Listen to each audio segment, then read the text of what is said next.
సోహెల్ అంటే తెలియని big boss అభిమాని లేడు. ఒకప్పుడు బుల్లితెర సీరియల్ నటుడిగా తెలుగు ప్రేక్షకులకు బాగా దగ్గరయ్యాడు సోహెల్.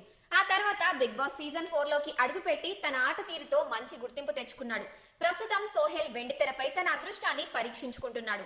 ఇప్పటికే 3 సినిమాల్లో హీరోగా నటించిన సోహెల్ ఇప్పుడు మరో మూవీతో ఆడియన్స్ ముందుకు వచ్చాడు. అదే బూట్ కట్ బాలరాజు. అందులో హీరోగా నటించడమే కాకుండా నిర్మాతగాను వ్యవహరించాడు.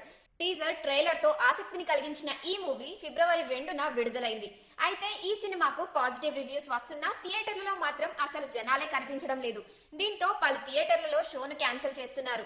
దీంతో సోహెల్ బాగా ఎమోషనల్ అయ్యాడు. ఎంతో కష్టపడి సినిమాను తీసాం, ఇందులో ఎలాంటి వల్గారిటీ లేదు. అందరికీ రిక్వెస్ట్ చేస్తున్నా, నా సినిమాకు 2 రాష్ట్రాల్లో చాలా థియేటర్స్ వేశారు. కొన్ని చోట్ల షోస్ పడలేదు, చాలా బాధగా ఉంది. హైదరాబాద్ లో మాత్రం మంచి రెస్పాన్స్ వచ్చింది.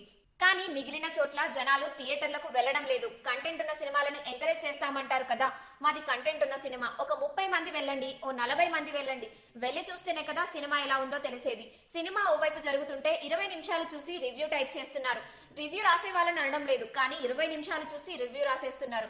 మనిషి బాధను చెప్పుకున్నప్పుడు అర్థం చేసుకోవాలి, దాన్ని కూడా నెగిటివ్ చేయొద్దు. దయచేసి నా బాధ అర్థం చేసుకోండి. ఇది మంచి కంటెంట్ ఉన్న సినిమా. బిగ్ బాస్ లో ఉన్నప్పుడు అందరూ సోహెల్ సోహెల్ అని అన్నారు కదా, ఇప్పుడు ఏమైంది? మీకు దండం పెట్టి అడుగుతున్నా, థియేటర్లకు వెళ్లి సినిమా చూడండి. బిగ్ బాస్ లో ఉన్నప్పుడు వేల కామెంట్స్ పెట్టారు, ఇప్పుడు ఏమైంది అంటూ ప్రశ్నిస్తూ కన్నీళ్లు పెట్టుకున్నాడు సోహెల్.